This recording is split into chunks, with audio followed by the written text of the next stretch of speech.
Some nights I still feel it standing there, a shadow darker than the night, watching me with eyes I cannot see. I'm 34 years old now, a man who's lived through decades of ordinary days. But 30 years ago, something happened that carved itself into my soul. A memory so vivid it feels like it happened yesterday. I've told friends and family, but they all insist it was a nightmare, a child's imagination run wild. But I know in my heart it was real, and the fear I felt that night has never let me go. It's the kind of terror that lingers, a cold hand on your shoulder, a whisper in the dark that says you're never truly alone.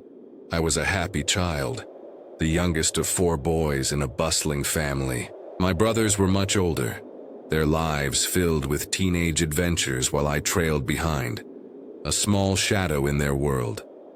When I was 4, I slept in my parents' room, a tiny bed tucked against the wall, a safe haven in a house that felt too big for a child like me. I don't recall many strange experiences before that night. My memory is a patchwork of laughter and warmth. But even if there were, I doubt I'd remember. This moment, though, I could never forget. It's etched into me like a scar that never fades. The room was familiar. The soft creak of the floorboards, the faint glow of moonlight slipping through the curtains. My parents' bed just 5 feet away. Yet despite the safety of that space, I always felt a creeping unease when bedtime came. It wasn't something I could explain, not then, not now. There was no reason for it, no scary movies, no ghost stories to plant the seeds of fear. But every night as the house settled into silence, a heavy dread would settle over me, a feeling that something was waiting, watching, ready to take me the moment I let my guard down. Have you ever felt a presence so close it steals your breath, even when you can't see it? I'd beg my mother to stay, to rub my back until sleep claimed me, her gentle touch a lifeline in the dark. Even then I'd cling to her hand, desperate to keep her close, terrified that if she left, I'd be alone with whatever lurked in the shadows. My parents' bed was so near, a mere 5 feet away, but it might as well have been a mile. I felt isolated, exposed, a tiny figure in a vast unseen sea of danger. That night unfolded like so many others. My mother tucked me in, her voice soft, as she hummed a lullaby, her hand stroking my back until my eyelids grew heavy. My father was already in their bed, his steady breathing a quiet rhythm in the room. I drifted off, the world fading into the hazy warmth of sleep, my small body curled on my stomach, one arm tucked beneath my pillow. But then I felt it, a touch, cold and foreign, brushing across my chest, caressing my face with a gentleness that didn't belong. At first I thought it was my mother, lingering to comfort me. But the sensation was wrong, invasive, like fingers that didn't know how to be kind, sensory overload. The air turned frigid, the moonlight dimmed as if swallowed by shadow, and my heart pounded in my ears, a frantic drumbeat that drowned out everything else. Terror surged through me, a primal fear that rooted me to the spot. I wanted to scream, to leap into my parents' arms, but I was too afraid to open my eyes, too afraid to face whatever was there. Trance loop. It's not real. It's not real. It's not real, I told myself, the words a desperate mantra, but the touch persisted, undeniable. In a fleeting moment of courage, I peeked through one eye, my breath catching in my throat. Pattern interruption. What I saw shattered my world. A dark figure over 6 feet tall standing at the foot of my bed, its silhouette a void against the faint light. It had no face, no features, just a pitch-black outline of a body, arms, legs, torso, all perfectly formed yet utterly wrong. My small bed faced the door and there was nothing, no furniture, no shadow, to explain its presence. It was there, real and impossible, staring at me with an emptiness that felt alive. I screamed, a raw, guttural sound that tore from my throat, so loud I thought the whole neighborhood must have heard. Tears streamed down my face, hot and uncontrollable, as I stared at the figure, unable to look away. I felt like I was facing a murderer, a monster from the deepest corners of my nightmares. But this was no dream. Its form was solid, unyielding, a darkness that seemed to absorb the light around. I couldn't see its eyes, but I felt them. A gaze that pinned me in place, stripping away every ounce of safety I'd ever known. I forced my eyes shut, my body trembling, my screams echoing in the small room. Seconds later, I felt hands on my shoulders and I lashed out, swinging wildly, my voice rising in a desperate plea for survival. But it was my mother, her voice soft and urgent, telling me to calm down, that everything was okay. I opened my eyes, my chest heaving, and the figure was gone, vanished as if it had never been there. I sat up in my bed, my mother's arms wrapped around me, her warmth a stark contrast to the icy dread that still gripped my heart. I was traumatized, the kind of fear that sinks into your bones and never lets go. That night changed me, a scar on my soul that time couldn't erase. I refused to sleep in my bed, begging my mother to let me stay with them. She relented, but I kept her awake until 4 a.m., too terrified to close my eyes, too haunted by the shadow that had stood over me. The clarity of that memory, the way it lingers even now, is proof it wasn't a dream. It was real, and it marked me forever. Nested storytelling. My grandmother once told me about a neighbor who saw a shadow in her home, a faceless figure that appeared at night, standing at the foot of her bed. She'd wake to find her children staring at it, frozen in terror, but it never harmed them. It just watched night after night until they moved away. I thought it was just a story to scare us, but after that night, I knew better. The shadow I saw wasn't a dream, and it wasn't finished with me. Even now, as an adult, I feel that fear, the same dread I felt at 4. Some nights I wake with a start, my heart racing, and I can sense it. Standing there, watching me, its presence as real as it was 30 years ago. I tell myself it's nothing, just my mind playing tricks, and I turn over, forcing myself back to sleep, anchoring. But deep down I know the truth. That moment at 4 years old when I saw the shadow anchored a fear I'll never escape. Embedded command.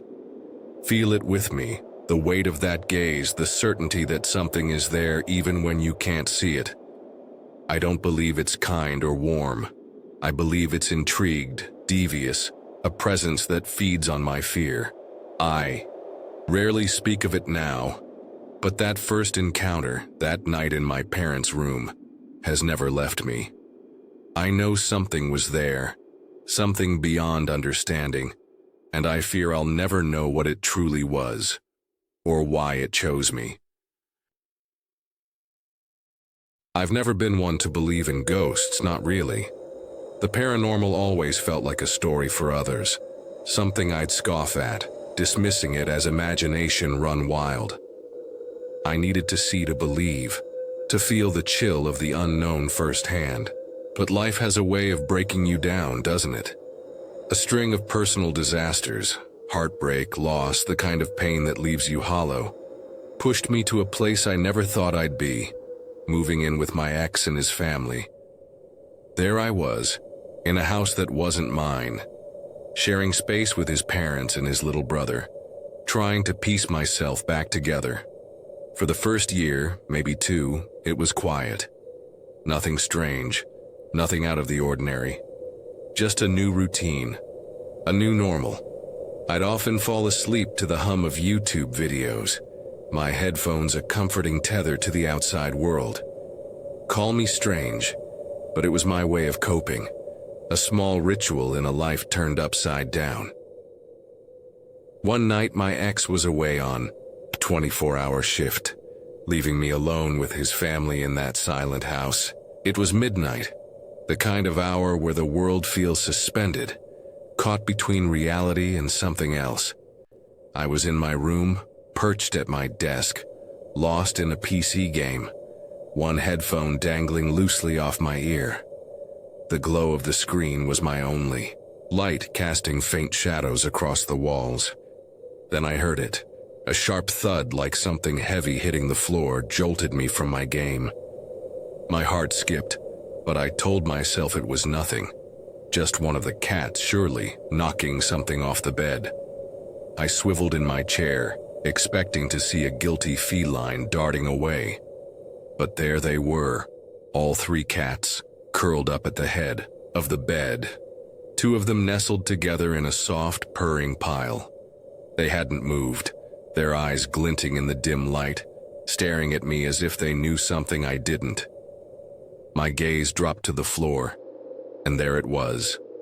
A small box of pads I'd bought earlier that day lying 3 feet from the bed. I froze, my mind racing to make sense of it. I'd placed that box at the foot of the bed, far from the edge, too far to just slip off. It wasn't round, not something that could roll. It was a square box on a flat floor. How did it get there? The air in the room shifted, growing heavier, as if the shadows themselves were leaning in, watching my confusion. I tried to shrug it off, muttering to myself, "That's odd, but whatever," and turned back to my game. But the unease lingered, a quiet whisper in the back of my mind, telling me I wasn't alone. A few weeks later, the house felt even quieter, emptier, with my ex gone again on another long shift. It was midnight once more, that witching hour where the veil between worlds feels thinnest. My stomach growled, a low, insistent rumble that pulled me from my room. I crept downstairs, the house dark save for the faint glow of a nightlight in the kitchen. I made a quick snack, a sandwich hastily thrown together, and started back up the stairs, careful not to wake anyone. At the top of the stairs was a baby gate set up to keep the dogs from wandering down at night and getting into mischief. I balanced my plate in one hand, my phone's flashlight in the other. Its beam pointed at the floor as I awkwardly lifted my leg over the gate. Then it happened. A voice, clear and chilling, whispered my name right in my ear, as if someone stood just behind me at the corner of the hallway. It wasn't a shout, but it was loud, unmistakable, the kind of whisper that cuts through silence, like a knife. My name drawn out slowly, eerily, the way they do in horror movies, each syllable dripping with an intimacy that made my skin crawl. I have a unique name, not one you'd mistake for anything else. No wind, no creak could mimic it. My breath caught, my body frozen mid-step. I yanked the flashlight up, its beam slicing through the darkness, searching for the source. Nothing. The hallway stretched out before me, empty, still. The kind of stillness that feels like it's holding its breath. I checked the parents' room, then the little brothers. Everyone was asleep, their soft breathing the only sound. My heart pounded, a frantic rhythm against my ribs as I stood there, the whisper echoing in my mind. The next day I asked the family if they'd been messing with me, but they just stared, their faces a mix of confusion and pity, as if I'd lost my mind. I hadn't imagined it. That whisper was real, too real, and every time I think of it, a shiver races down my spine, as if the voice is still there, waiting. A year later, my ex and I parted ways, and I moved back to my mom's house, hoping to leave those nights behind. It's been 6 months since I left that house, and nothing strange has followed me. At least, not in the same way. But I can't shake the feeling, that lingering sense of being watched. It's not dangerous, not threatening, just unnerving. Like a shadow that never quite leaves your side. Sometimes in the quiet moments, I feel it. A presence, subtle, but persistent, as if I'm never truly alone. Could it have been an attachment, I wonder? My old skepticism crumbling. Was there something in that house? Something that latched onto me, drawn to my doubts, my fears? No one else in the family ever experienced anything. Or so they claimed. They thought I was crazy, imagining things. But I know what I felt, what I heard. Some houses hold more than memories, and some whispers never fade. It was late at night when I saw it. A pale, ghostly figure gliding past my kitchen window, its translucent form glowing faintly in the darkness, as if it had come to claim my home. I've always been a skeptic, the kind of person who scoffs at ghost stories, who dismisses the paranormal as nothing more than overactive imaginations and old wives' tales. But over the past few years, something has been stirring in my house. Something that's made me question everything I thought I knew. I've been living with my mother for about 6 months now, in a quiet suburban home that's always felt safe, ordinary until recently. Feel that unease now, the kind that creeps into your bones when the familiar becomes the unknown, when your sanctuary turns into a place of shadows. The air feels heavier these days, charged with an energy I can't explain. And the experiences I've had here have left me shaken, unable to shake the feeling that I'm not alone. It all started a few years ago, sometime between 2020 and 2021, though the exact date is a blur in my memory, lost in the haze of sleepless nights and restless days. I'm a night owl by nature, often staying up late into the small hours, losing myself in the glow of my phone screen as I scroll through memes or dive into a good book. That particular night, it was around 11 o'clock, and the house was steeped in silence, the kind of stillness that wraps around you like a blanket, comforting yet suffocating. My family was asleep, tucked away in their rooms upstairs, their soft breathing the only sound I'd heard for hours. I was alone downstairs, or so I thought, my bare feet padding across the cool tile floor of the kitchen as I made my way to the sink for a glass of water. Picture it, a dimly lit kitchen, the faint hum of the refrigerator, the moonlight streaming through the window above the sink, casting long, silvery shadows across the counter. The air was cool, carrying the faint scent of lemon from the dish soap I'd used earlier, mingled with the earthy smell of rain that had fallen that afternoon. I filled my glass, the water cold against my lips, and as I drank, my eyes drifted to the window, to the darkness beyond. That's when I saw it. Out of the corner of my eye, a flicker of movement. Subtle at first, like a trick of the light, but then it solidified, taking shape in a way that made my heart lurch. A pale, translucent figure, its form shimmering like a mirage, glided past the window, moving from right to left across the side of our house. It had legs, a torso, but no distinct features. No face I could make out, just a vague, human-like shape that seemed to glow faintly in the moonlight. Feel that chill now, the kind that races down your spine when you see something that shouldn't be there, something that defies everything you know. My breath caught in my throat, my hands trembling as I set the glass down, the clink of it against the counter sounding unnaturally loud in the silence. I blinked, hoping it was just my imagination, a shadow cast by a passing car or a trick of the light, but deep down, I knew it wasn't. The figure had moved with purpose, its motion too smooth, too deliberate to be anything natural. I stood frozen, my eyes locked on the window, waiting for it to reappear, but it didn't.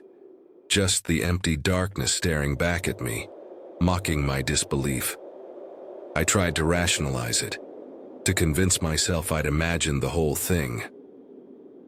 Maybe I was just tired, my mind playing tricks on me after too many late nights. But the house has a dead end on that side. No way for someone to walk past without turning back, and I'd have seen them if they had. I hurried upstairs, my heart pounding, and woke my dad, my voice shaky as I told him what I'd seen. He grabbed his gun, his face etched with concern, and took our dog, a loyal German shepherd who always barked at strangers, out to investigate. They circled the house, the beam of his flashlight cutting through the darkness, but they found nothing. No footprints, no signs of an intruder, nothing to explain what I'd seen. Imagine standing in the dark, knowing you saw something, but the world refuses to confirm it, leaving you to question your own sanity. I couldn't shake the image of that figure, its ghostly form burned into my mind, a specter that lingered in the corners of my thoughts, waiting for the next moment to strike. The second incident came a few months later, and it was worse, far worse. It was deep into the night again, somewhere between 1 and 2 in the morning. The house cloaked in that same oppressive silence that seemed to amplify every creak, every whisper of sound. Everyone was asleep, the world outside still and dark, the only light coming from the faint glow of a street lamp filtering through the blinds. I was downstairs once more, fetching another glass of water, my routine a comforting anchor in the quiet hours. See it now. The kitchen bathed in shadows, the air thick with the scent of damp wood, the faint tick of a clock in the living room counting down the seconds. I was about to head back upstairs, my hand on the railing, when I froze, a primal instinct kicking in, telling me to stop, to listen. And then I heard it, a terrible guttural sound, a snarl that seemed to rise from the depths of something inhuman, something filled with rage and malice, coming from the front door. Feel that terror now, the kind that locks your body in place, every instinct screaming at you to run, to hide. The sound was unlike anything I'd ever heard. Not a bear, not a dog, not even a rabid animal. It was wrong, unnatural, a noise that seemed to pulse with hatred, as if whatever made it wanted me to feel its wrath. My heart pounded in my chest, my breath coming in shallow gasps as I stood there rooted to the spot, every bone in my body telling me not to move, not to breathe, not to make a sound. The house was locked up tight, doors secured, windows shut, all lights off. And yet that sound seemed to seep through the walls, filling the space with a presence that made my skin crawl. I felt unsafe, violated, as if something had invaded my home, my sanctuary, and there was nothing I could do to stop it. Imagine standing in the dark, knowing something is there, something that hates you, something you can't see. I waited, my body trembling until the sound faded, leaving behind an eerie silence that was somehow worse. I crept to the window by the door, my hands shaking as I parted the blinds, peering into the darkness beyond. There was nothing. No dog, no animal, no drunken stranger stumbling by. Just the empty night staring back at me with an indifference that chilled me to my core. I tried to brush it off, to tell myself it was just an animal, a trick of the wind, anything to make sense of it. But the feeling of being watched, of being hunted, lingered, a shadow that followed me up the stairs and into my bed, where I lay awake staring at the ceiling, waiting for the next sign of that unseen presence. The third incident came earlier this year, and it was the one that broke me, the one that made me realize I couldn't ignore this anymore. It was around 8 in the evening, and I was home alone with my 3 dogs and my cat, the house quiet, save for the soft patter of their paws on the hardwood floor. I'd taken the dogs outside to do their business, standing on the back porch as they sniffed around the yard, the air cool against my skin, carrying the faint scent of wet grass and blooming flowers. Picture the scene. A backyard bathed in twilight, the sky a deep indigo, the trees casting long skeletal shadows across the grass. They finished quickly, unusually eager to get back inside, their tails wagging as they crowded around the glass sliding door, waiting for me to let them in. I opened the door, stepping aside as they bounded in, their claws clicking against the floor. And then I shut it behind them, the latch clicking into place with a reassuring sound. That's when I heard it. 3 distinct taps on the glass, sharp and deliberate, right in front of my face, as if something or someone wanted me to know it was there.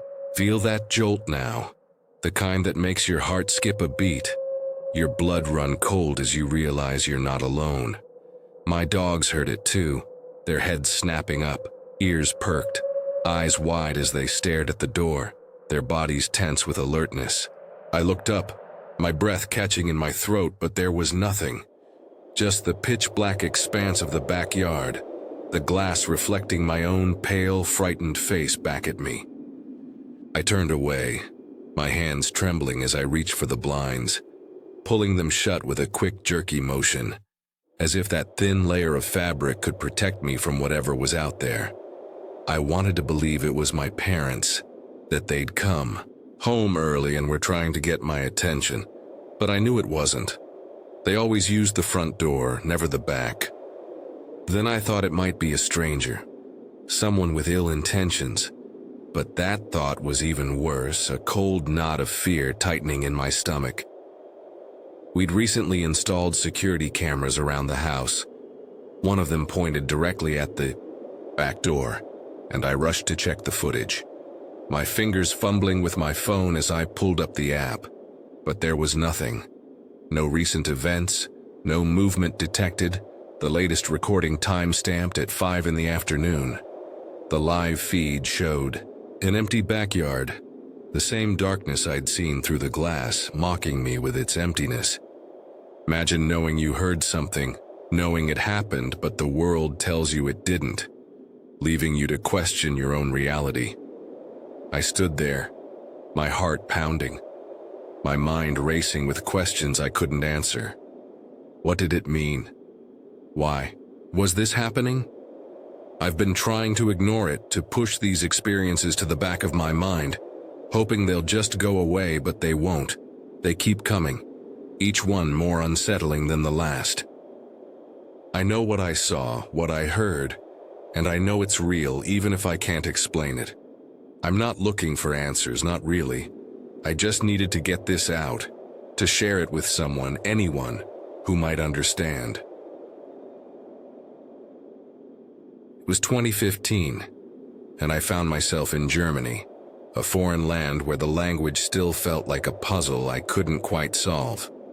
I was waiting for the tram at around 11 p.m., the streets of the city quiet save for the occasional hum of a distant car, the chill of the night seeping through my jacket and settling into my bones. The tram stop was a lonely island of light, its flickering bulb casting long, wavering shadows across the pavement, the surrounding darkness pressing in like an unseen weight. I stood there, my breath visible in the cold air, my hands shoved deep into my pockets, the sense of isolation growing with each passing minute, as the tram remained stubbornly absent. Then, out of the shadows, a woman approached me, her footsteps soft but deliberate, her presence a sudden intrusion into my solitude. She was in her 50s, her face lined with the weight of years, her long skirt swaying with each step, a faded scarf wrapped tightly around her shoulders. Her eyes were wide, her expression one of confusion, as if she were lost in a world only she could see. She began speaking to me in German, her voice low and rapid, words tumbling out in a rush I could, barely follow. She mentioned waiting for the tram, complaining that it was late, her tone tinged with frustration. But then her words took a darker turn. She started rambling about Bulgarians in the city, claiming there were too many, that they were causing trouble, her voice growing sharper with each accusation. I nodded politely, my limited German making it hard to respond, my mind racing with the instinct to avoid confrontation. I didn't want to argue with a stranger at this hour, in this empty place, where the night felt like it could swallow us whole. Have you ever stood in a place so quiet, so isolated, that the arrival of a stranger feels like a storm breaking, their words a warning you can't yet understand? But then, as the woman stood there under the flickering tram stop light, her tone shifted, a dark undercurrent seeping into her voice like ink spreading through water. The frustration I'd heard earlier morphed into something colder, more menacing, her words taking on a weight that made my skin prickle with unease. She began to speak of how she'd dealt with one of them, her voice lowering to a near whisper, as if sharing a secret meant only for the shadows around us. She claimed she'd used her knife on one of the Bulgarians she so despised, her words sharp and deliberate, each syllable a dagger that pierced the fragile calm I'd been clinging to. My breath caught in my throat as I watched her reach into her worn leather bag, her movements slow, almost theatrical. As if she wanted me to see every second of what was coming, she pulled out a small knife, its wooden handle worn smooth by time, its blade glinting faintly in the dim light, a silent testament to the violence she'd just confessed to. The sight of that knife sent a jolt through me, my heart slamming against my ribcage, its rhythm a frantic drumbeat that echoed in my ears. I realized, with a clarity that felt like ice water flooding my veins, that I was alone with this woman at a tram stop in the middle of the night, her unstable demeanor now a tangible threat, her knife a promise of danger I couldn't ignore. The empty streets stretched out around us, the city asleep, its silence a cruel reminder of my isolation. The flickering light above casting her face in harsh shadows that made her eyes glint with a wild, unhinged intensity. I stood frozen, my mind racing, every instinct screaming at me to run, to escape. But the weight of her gaze pinned me in place, her words looping in my head like a sinister mantra. Can you feel the terror of standing mere feet from someone whose words turn violent, their weapon a gleaming threat in the night, your every move a gamble between safety and danger? My heart raced, a frantic rhythm that drowned out the silence of the night, as the reality of my situation sank in. I was alone with a woman who'd just confessed to violence, her knife gleaming in her hand, her eyes fixed on me with an intensity that made my blood run cold. The tram stop, once a beacon of light in the darkness, now felt like a trap, its flickering bulb casting erratic shadows that danced across her face, making her appear even more unhinged, more dangerous.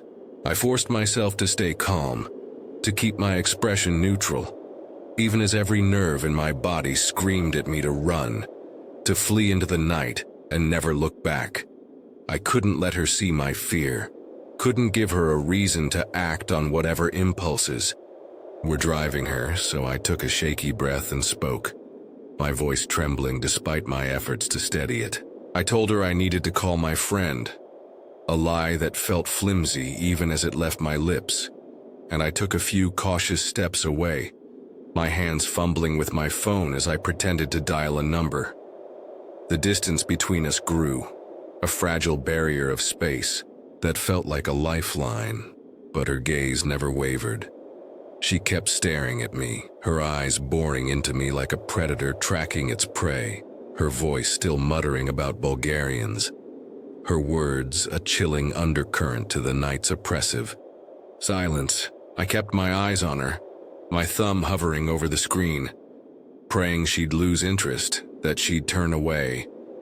But her focus remained unwavering, her presence a suffocating weight that made the air feel thick, unbreathable.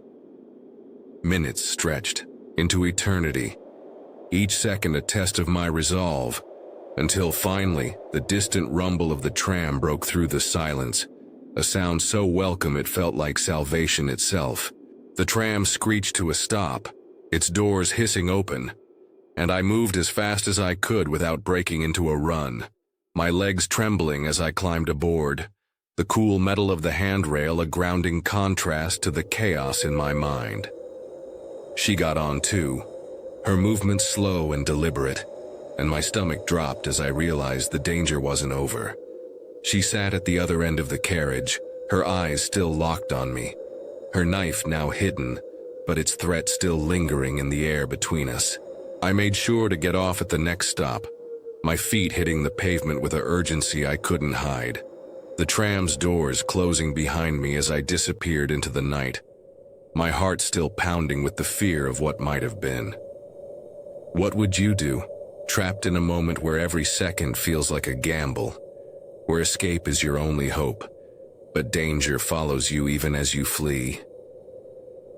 I never saw that woman again after that night, her figure disappearing into the labyrinth of the city as I hurried away from the tram stop, the cold air biting at my skin, my breath coming in sharp, ragged gasps. The streets were empty, the city still asleep, its silence a stark contrast to the chaos that had unfolded just moments before. But the weight of her presence lingered, a shadow I couldn't shake no matter how far I walked. The memory of her knife, its wooden handle worn smooth, its blade catching the dim light, replayed in my mind like a scene from a nightmare, each detail etched into my memory with a clarity that refused to fade. I could still see her eyes, wild and unhinged, staring at me with an intensity that made my stomach churn. Her words about dealing with someone echoing in my ears like a sinister refrain. That night haunts me even now, years later, a dark stain on my memories of Germany, a reminder of how quickly safety can unravel, how a single encounter can shift the course of your life in ways you never expect. I often find myself wondering, what would have happened if the tram had been just a little later? If I'd been forced to stand there with her for another minute, another second, her knife in hand, her intentions a mystery I'll never fully unravel, would she have acted on her words, her blade finding a new target in the quiet of the night? Would I have been able to escape, or would I have become another story she'd tell to the next stranger at a lonely tram stop? The thought sends a shiver down my spine, a cold reminder of the fragility of the world we live in, where danger can lurk in the most ordinary of places, waiting for the right moment to strike. I can still feel the weight of her gaze, the oppressive silence of that night, the way the flickering light of the tram stop seemed to mock my fear, casting shadows that danced like specters around us. It's a memory I can't escape, a moment that lingers in the back of my mind, surfacing in the quiet hours when the world feels too still, too dark, reminding me of how close I came to something I'll never fully understand. Have you ever walked away from a moment so fraught with danger that its echoes follow you? A whisper in the dark that reminds you how fragile safety truly is. It was just a few hours ago, but the memory of that sliding door haunts me like a shadow I can't escape, whispering questions I'm too afraid to answer. I was tidying up the house, preparing for the evening with a quiet routine that usually brought me comfort. The kitchen was dimly lit, the soft glow of the overhead light casting long shadows across the countertops. I'd heard the furnace kick on earlier, its low hum a familiar sound in our cozy home, but it had left the air chilly. As I walked into the kitchen to put away some dishes, I noticed the backsliding door was ajar, letting in a draft that made the room feel colder than it should. The glass reflected the darkness outside, a void that seemed to stare back at me, and for a moment, I felt a shiver that had nothing to do with the cold. I decided to close and lock it for the night, not wanting to waste any more heat. But just as I reached for the handle, I remembered I'd left my tools on the deck. Screwdrivers, a hammer, a drill I'd been using for a small repair earlier.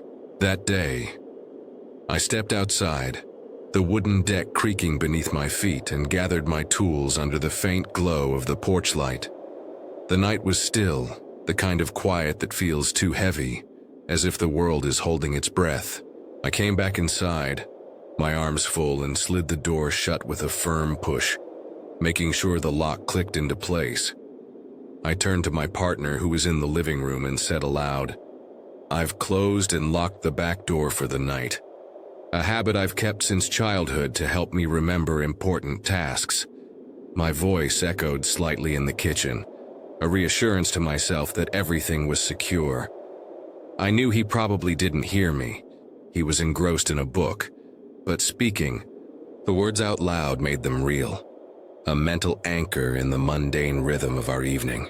With the door secured, I set my tools down on the kitchen floor, the metal clinking softly against the tiles, and turned to head back to the living room, ready to settle in for the night.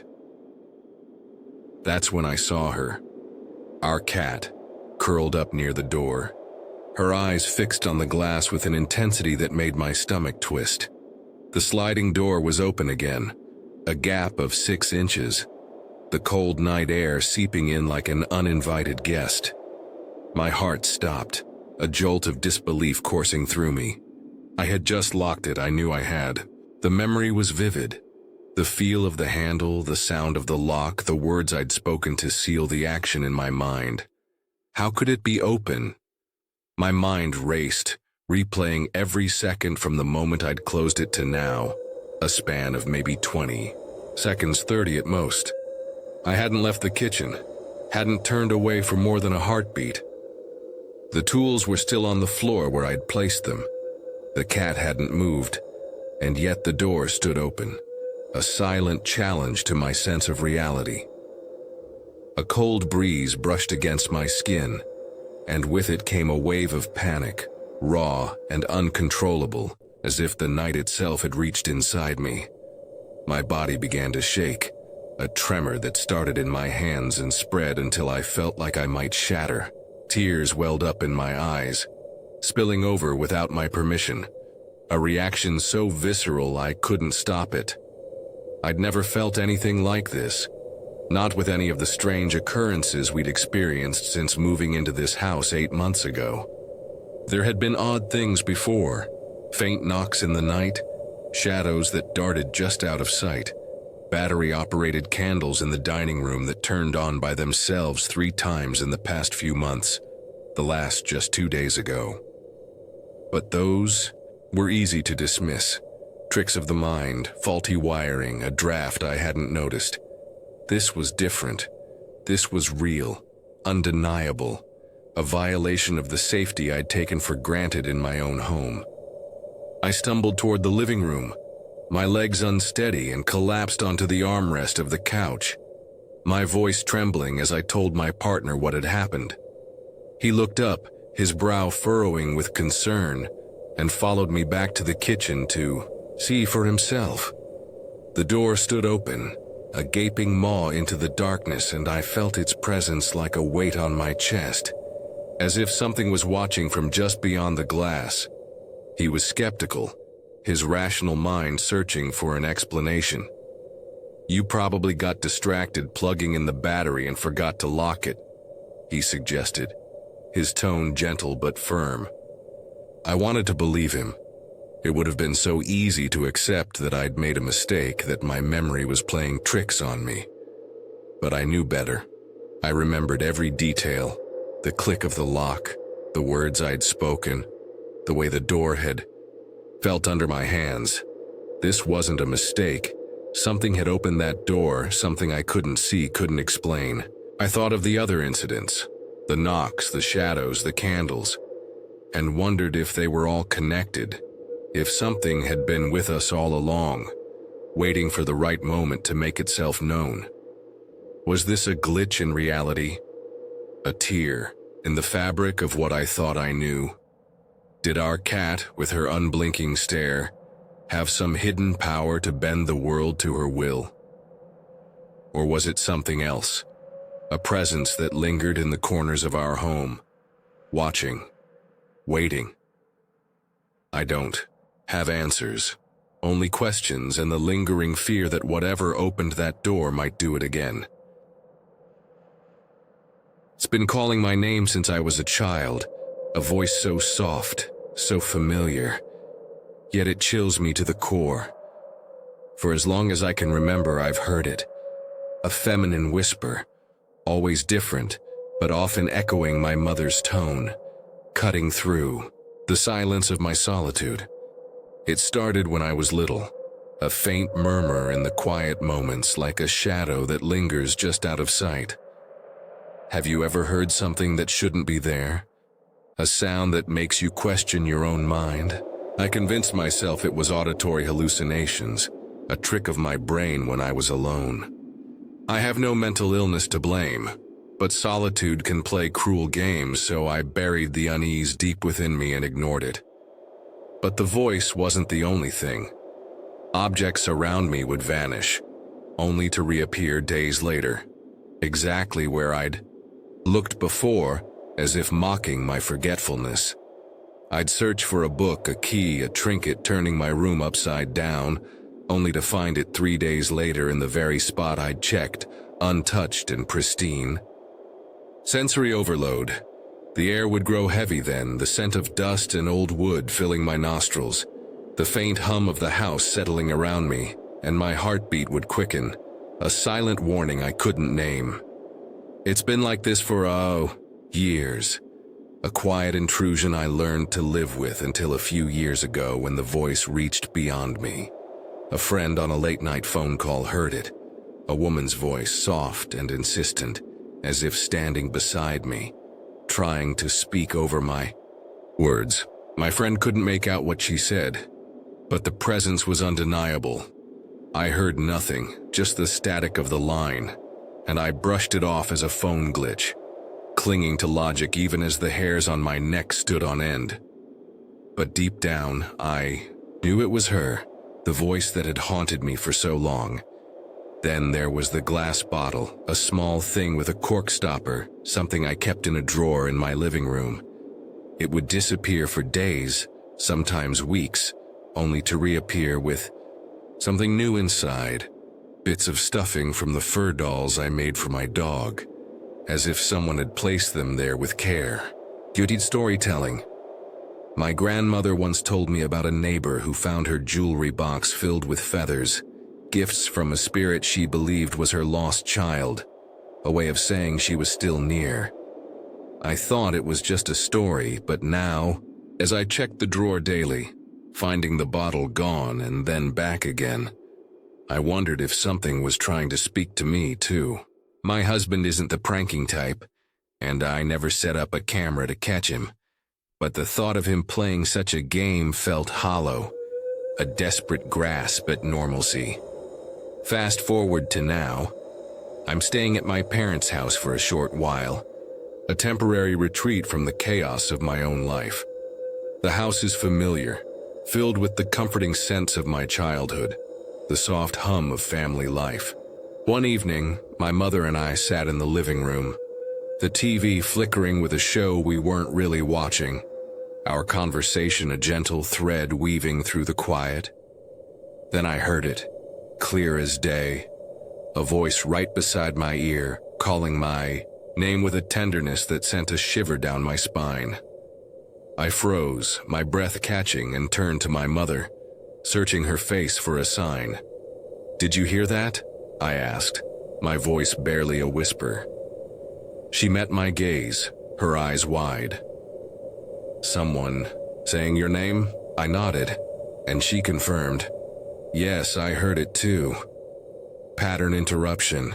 That moment shattered everything I'd told myself. It wasn't in my head, not anymore. No one else was home, the house silent except for the TV, which we rewound, to confirm the voice hadn't come from the show. It hadn't. It was real, a presence that had crossed into my mother's awareness, breaking the barrier of my solitary hauntings. Trance loop. She's here, she's here, she's here. My mind jinted a loop I couldn't escape, the weight of her presence pressing against me. I tried to ignore it, to push it back into the shadows of my mind, but the encounters didn't stop. A friend, sleeping on a Discord call with me, asked if my little sister often came into my room at night to talk. I was confused.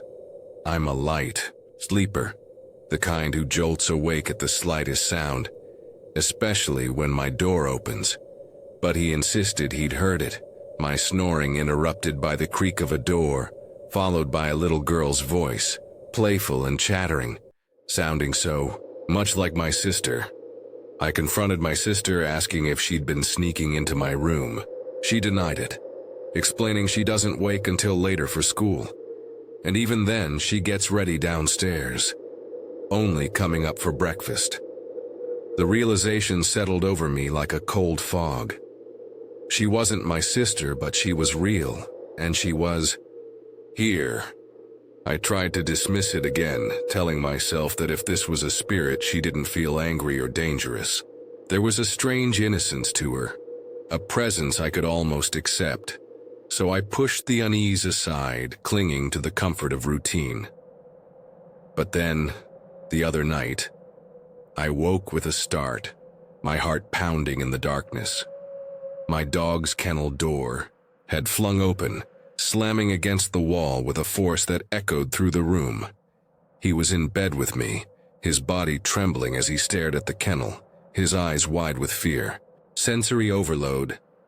The air turned icy. The scent of damp earth filled the room, the faint glow of moonlight casting jagged shadows across the floor, and my pulse roared in my ears, drowning out the silence. He bolted under the bed, whimpering, and I felt a chill crawl up my spine. I was spooked, but what could I do? I forced myself back to sleep, the weight of her presence lingering like a heavy blanket. Just a couple of days ago, I was getting ready for work, my dog safely in his kennel. When I saw it, my bedroom door opened on its own. I heard the latch release, a soft click that sent my heart racing, and watched as the door swung inward, revealing an empty hallway. I was alone, the house silent, and yet there she was, her presence undeniable. Anchoring, that moment, watching. The door move anchored me in a new reality. She was real, and she was here, crossing boundaries I couldn't ignore. I decided to investigate, driven by a mix of fear and fascination. I've always loved spooky things, so why not lean into it, even if it felt a little foolish? I downloaded an app to record sounds while I slept, a digital net to catch the whispers of the night. The recordings captured footsteps, soft and deliberate, a faint knocking against wood, and then something that sent a shiver down my spine. A sound like a little child gasping, small and fragile, yet impossibly clear. It wasn't enough to share, but it was enough to make me believe. This has been happening for so long, I've decided to embrace it. If I have a ghost friend, I'll call her Patrice and let her do her thing. If she's real, not just a trick of my mind, then I've gained a strange companion, a piece of the unknown to call my own. Embedded command. Imagine her with me, a whisper in the dark, a friend I cannot see but feel. I'll keep recording, hoping to catch more than a fleeting gasp, and maybe one day I'll share what I find. Pattern interruption. What if she's more than a friend, though? What if she's waiting for something I can't yet understand? If you have ideas about what this could be, beyond the obvious explanations like the wind, I'm all ears. I love the spooky, the strange, and I want to believe. So speculate with me. What is Patrice and why has she chosen me? Last October, I needed an escape, a desperate break from the chaos of my life. Work that drained my soul, the constant hum of city noise, the suffocating weight of too many people. I craved solitude, a place where I could hear my own thoughts again. Digging through an old Forest Service map, I found it. Owl Hollow, a tucked-away spot near Jordan Creek, just off Mount Hood. The name alone felt like a promise of peace. Secluded, untouched, barely a whisper of it online. It sounded like the perfect retreat, a sanctuary where I could breathe, where the world couldn't follow.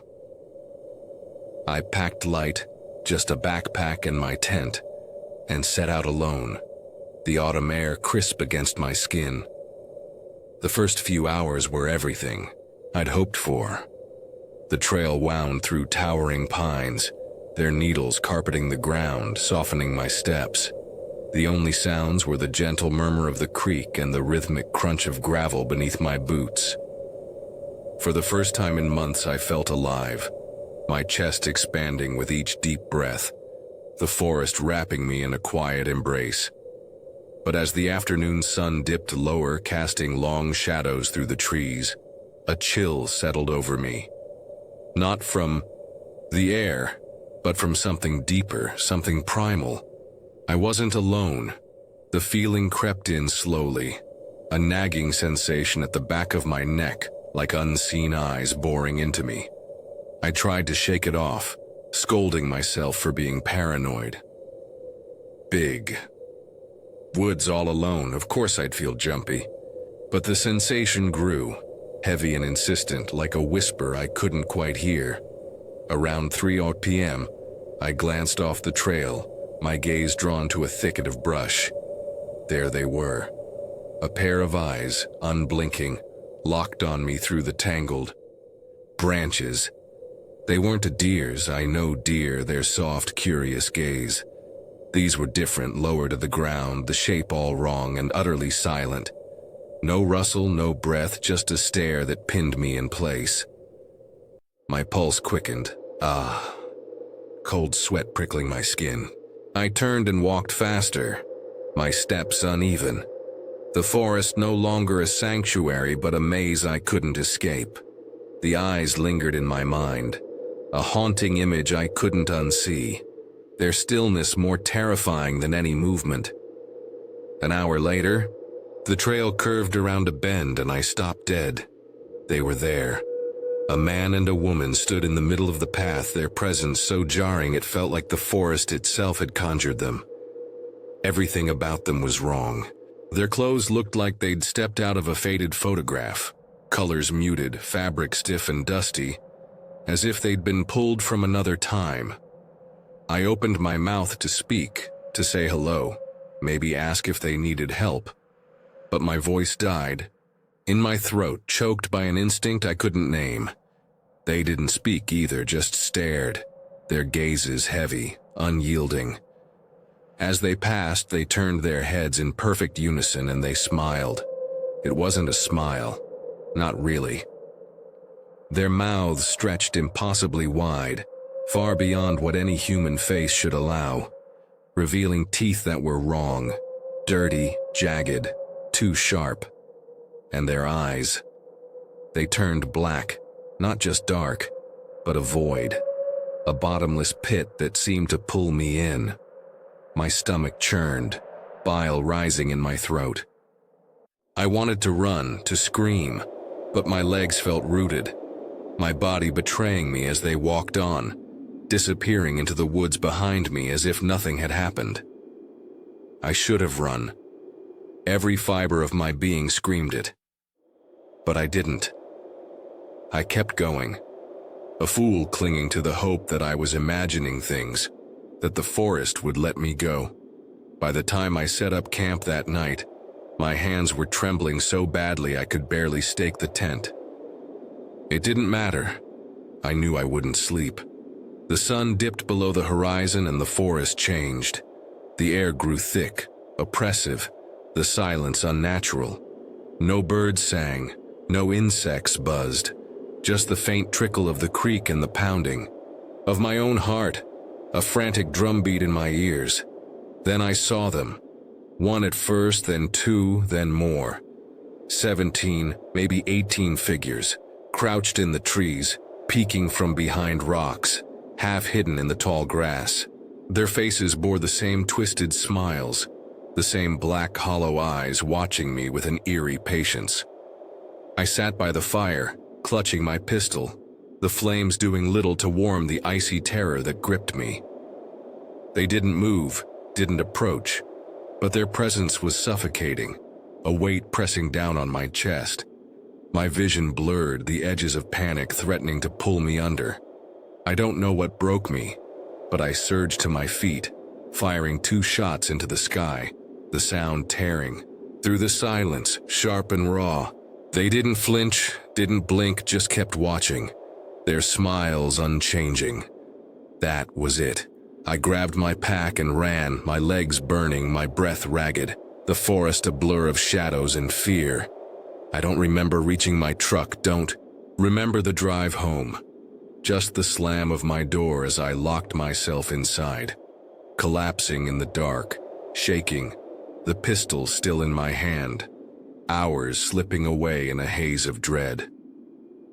I've kept this to myself until now, too afraid of the disbelief, the judgment. People would call me crazy. I call myself crazy sometimes, replaying it in my mind, searching for a rational explanation. But I know what I saw. Those eyes, those smiles, they weren't human, weren't of this world.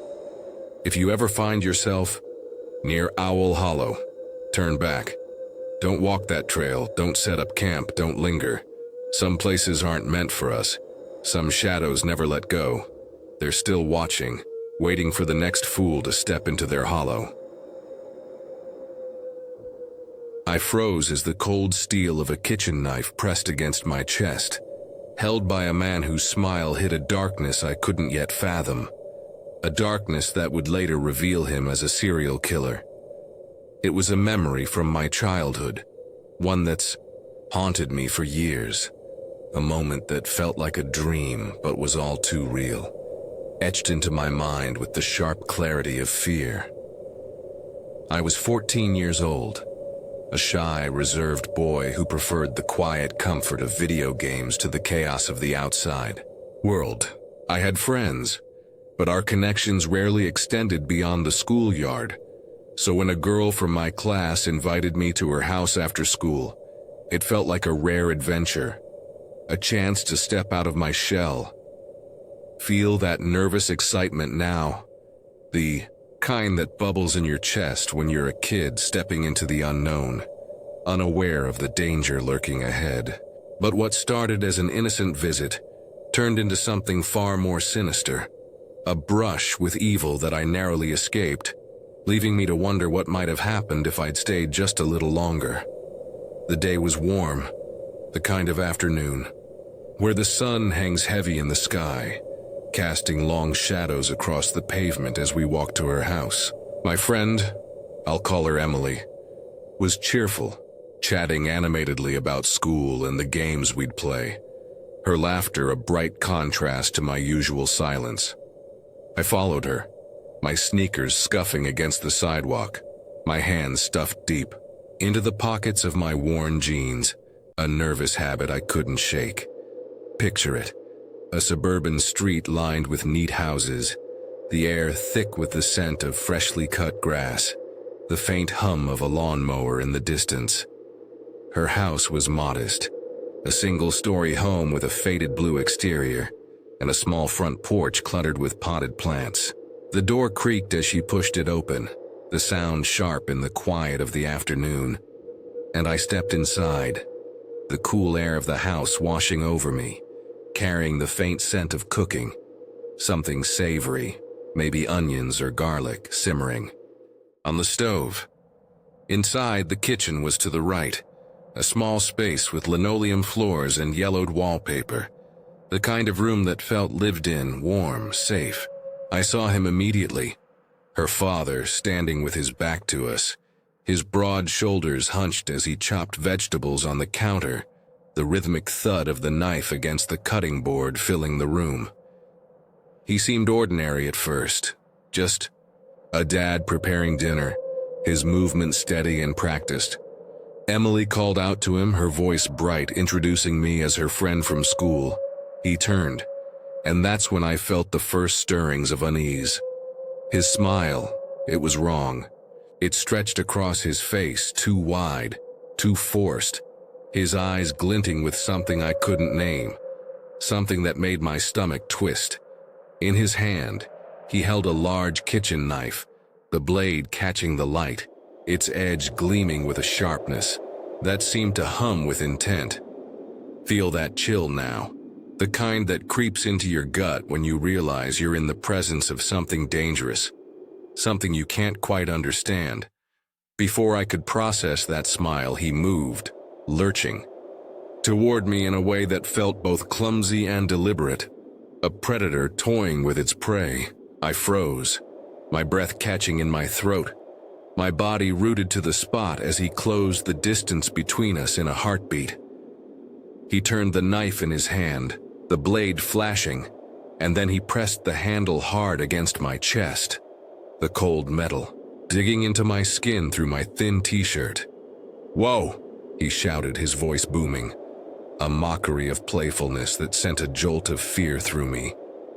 His smile widened, that eerie glint in his eyes growing sharper, and he spoke again. His tone, light but laced with something darker. "Only joking," he said. But the words felt hollow, a lie meant to mask the threat I could feel radiating from him. Imagine standing there, a child, your heart pounding, your mind racing as you try to decide if this is a game or something far worse. I forced a nervous laugh, my voice trembling, but I knew my face betrayed me, my wide eyes and pale cheeks screaming the fear I couldn't hide. Emily laughed too, brushing it off as her dad being silly, but I couldn't shake the feeling that I'd just stared into the eyes of something evil. She led me to the living room, a small space with a sagging couch and a cluttered coffee table. The walls lined with family photos that seemed to watch us as we sat. I tried to focus on her, on the game she wanted to play, but my mind kept drifting back to her father, to that knife, to the way his smile had made my skin crawl. The air in the room felt heavier now, the warmth of the house turning oppressive, as if the walls themselves were closing in. Then he entered, his presence filling the space like a storm cloud, dark and looming. Music was already playing on a stereo in the corner, a soft pop song that had been background noise until he touched the dial. He cranked the volume up, the sound swelling until it felt like a live band was in the room with us, the bass vibrating through the floor, rattling the windows, drowning out every other sound. Feel that tension now, the kind that makes your chest tight, your senses overwhelmed as the world becomes too loud, too much. I glanced at Emily, hoping for some sign of normalcy, but she just smiled, oblivious to the way my hands were trembling, the way my heart was racing. Then she stood, her expression shifting to something apologetic, and said she had to run to the store to grab something for her dad. She asked if I wanted to wait for her. It wouldn't take long, she promised, the store wasn't far. But my gut screamed at me, a primal instinct I couldn't ignore, telling me to get out, to leave while I still could. Imagine being 14, alone in a house with a man who'd just pressed a knife to your chest, his laughter echoing in your mind, the music so loud it feels like a trap. I shook my head, my voice barely above a whisper as I said I'd go with her. My legs already moving toward the door, desperate to escape the suffocating weight of that house. We left together, the door closing behind us with a heavy thud, and I felt the tension in my shoulders ease just a little as we stepped into the fading light of the afternoon. I didn't go back to that house after that day, the memory of her father's smile and that knife too vivid, too terrifying to face again. I thought that was the end of it. A strange, unsettling memory I could lock away and forget, but it wasn't. A year later, I saw him again, this time at a family party at my house. He'd come to drop Emily off, and my dad, ever the gracious host, offered him a beer. He accepted, but he didn't join the festivities. Instead, he stood in a corner, alone, his eyes scanning the room, watching everyone with that same eerie intensity I'd seen before. Feel that unease now, the kind that makes your skin prickle, knowing you're in the presence of someone who doesn't belong, someone dangerous. I avoided him, keeping my distance, my heart pounding every time I caught a glimpse of him out of the corner of my eye. And then, a couple of years later, I saw him for the third time, Not in person, but on the television screen. His face plastered across the news as the man convicted of the abduction and murder of a woman who'd gone missing. Just a week prior, I stood there, frozen, as the reporter's voice detailed his crimes, my blood turning to ice in my veins. My parents were with me, and they later told me they saw the color drain from my face, the shock so palpable, it was as if I'd seen a ghost. But it got worse. In the days that followed, he confessed to another murder, a woman who'd been missing for 20 years by that point. The police, piecing together his statements and expert analysis, began to suspect he was a prolific serial killer, potentially linked to half a dozen unsolved cases. Each revelation hit me like a punch to the gut, my mind racing back to that day in Emily's house, to the knife, to his smile, to the music that had drowned out my fear. Imagine realizing you'd been in the same room as a monster, a killer who'd taken so many lives, and you'd walked away without knowing how close you'd come to being one of them. I couldn't stop thinking about it, couldn't stop wondering what might have happened if I'd stayed, if I'd waited for Emily to come back, if her father had decided to act on whatever dark impulses drove him. Was that knife pressed to my chest just a harmless joke, or was it a glimpse into the mind of a man who'd already killed, who might have been curious to try something new? I'll never know, and maybe that's the most terrifying part of all. When I was about 5 years old, I lived in a quaint house with a sprawling backyard, a place of endless wonder for a curious child. Nestled among the trees at the edge of the yard was a small cubby house, a wooden haven painted in faded yellow, its tiny windows framed with peeling shutters. It was my sanctuary, a magical space where I'd spend hours lost in games of make-believe, my laughter echoing through the warm summer air. That little cubby house felt like a fortress, a safe retreat where the world's dangers couldn't reach me, or so I thought. Have you ever had a place in your childhood that felt like a shield, only to realize some fears can pierce through any wall? One sunny afternoon, I was playing in the cubby house with my best friend, our giggles filling the air as we battled imaginary dragons with wooden swords. The sunlight filtered through the trees, casting dappled patterns on the floor, and the world felt safe, warm and full of magic. But as I glanced out the tiny window, my breath caught in my throat. Something stood in the trees watching us.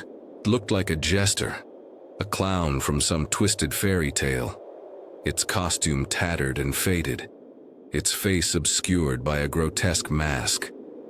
What chilled me to my core were its 4 arms, long and sinewy, swaying unnaturally in the breeze, and its eyes, burning, red, glowing with a malevolent light that seemed to bore into my soul. It stood motionless, its gaze fixed on me, a silent predator in the shadows of the branches.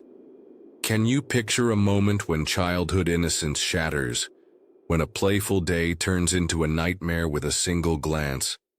The sight of that jester sent a scream ripping from my throat, a raw, primal sound that echoed through the cubby house as I dove under the small wooden table, my heart pounding so hard I thought it might burst. The shadows beneath the table felt like a fragile shield, my tiny body trembling as I curled into a ball, my eyes squeezed shut against the terror outside.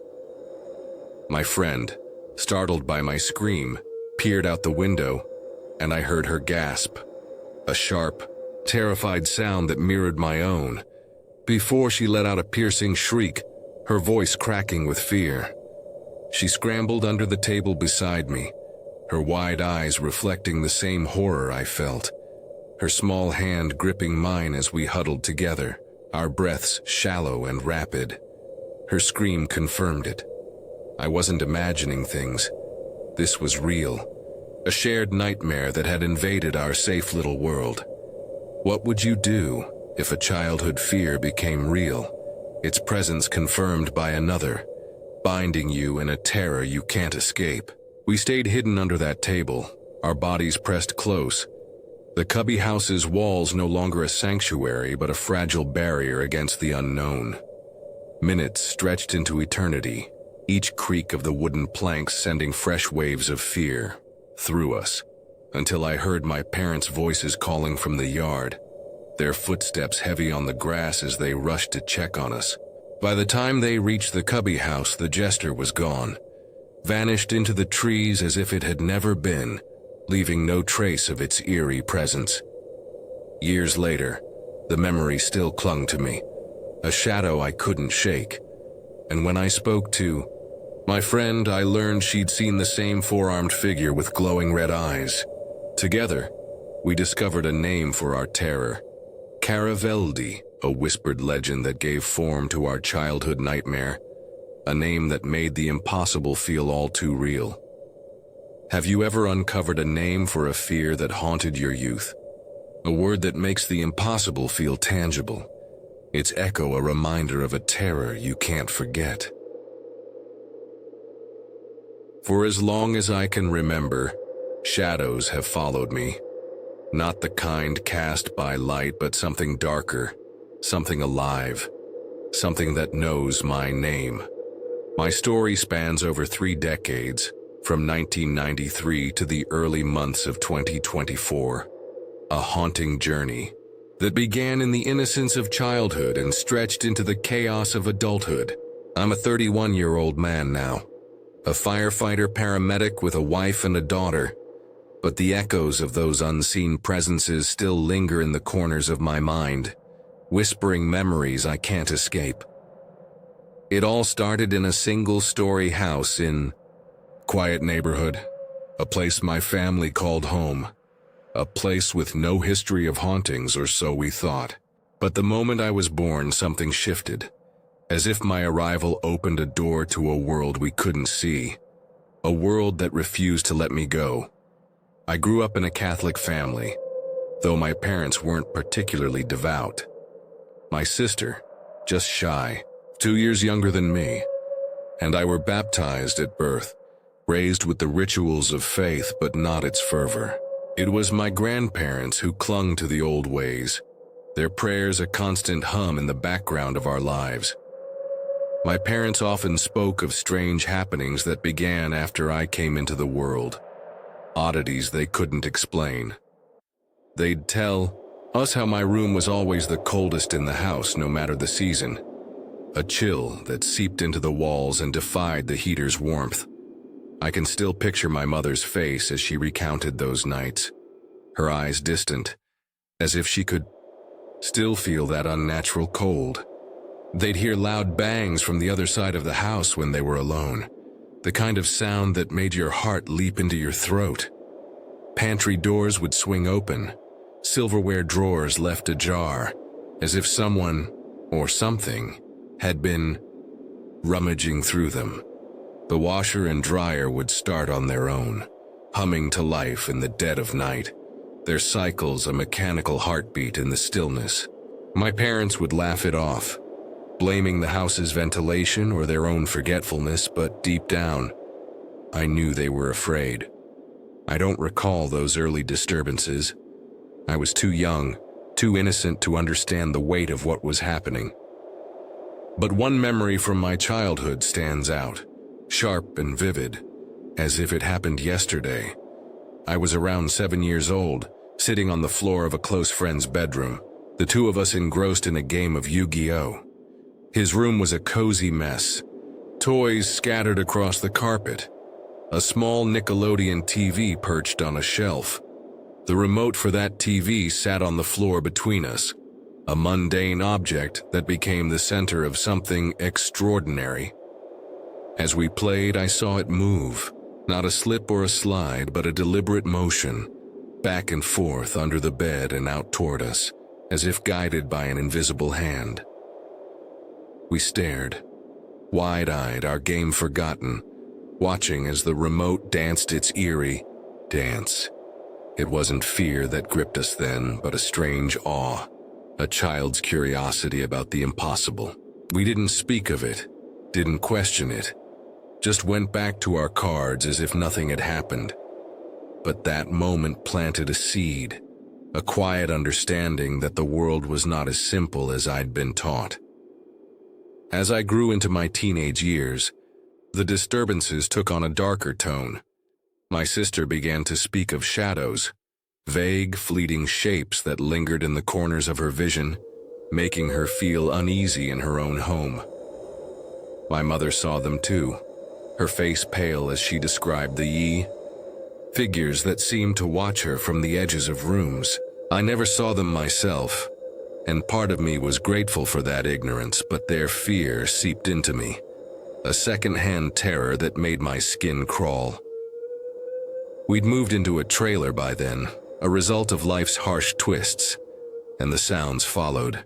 I'd lie awake at night, listening to the steady rhythm of footsteps outside my room, a sound too deliberate to be an animal, too persistent to be a trick of the wind.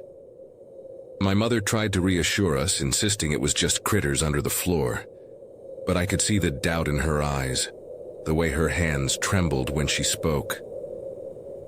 The footsteps became a constant companion, a nightly reminder that we weren't alone. But it wasn't just the sounds. Things began to move. My mother would find her shampoo bottles rearranged in the bathroom, placed in spots she swore she hadn't touched. "Did you move these?" she'd ask, her voice tight, and I'd shake. My head, knowing I hadn't but feeling the weight of her suspicion. Lights would flicker on and off, casting our home in an eerie glow, and my bedroom door would swing open in the middle of the night, a silent invitation to whatever lurked beyond. My father, who often stayed up late playing games, would see it happen from his spot in the living room. "Did you get up last night?" He'd ask the next morning, his brow furrowed, and I'd tell him no, my stomach twisting as I realized something else had opened that door. We tried to fight back, in our own small ways. My mother would sage the house, her hands steady as she waved the burning bundle through each room, murmuring prayers to cleanse the space of evil spirits. But the sage did nothing. The footsteps continued, the light still flickered, the door still opened, as if whatever was with us was laughing at our efforts. It was during those teenage years that I had my own brush with the unknown, not in our trailer, but at a friend's house during a sleepover. We were a group of boys fueled by the thrill of late-night gaming, Halo LAN parties, attempts to recreate epic mealtime recipes, the kind of reckless fun that defined our youth. My friend had always claimed his house was haunted by a little girl, a story we'd laughed off until that night. As we lay on the floor, drifting off after a marathon gaming session, I heard it, a faint carousel melody, soft and haunting, floating through the room. I thought it was my friend's DS, left home by mistake, and I called out to him to turn it off. But he was fast asleep, his snores a steady rhythm, and the realization hit me like a punch to the gut. The music wasn't coming from any device. We decided to investigate, inspired by the ghost hunting shows we'd watched on TV. Ghost Hunters, with its TAPS team, was all the rage back then. Armed with an old-school recording device, we crept through the house, asking questions into the darkness, waiting for a response.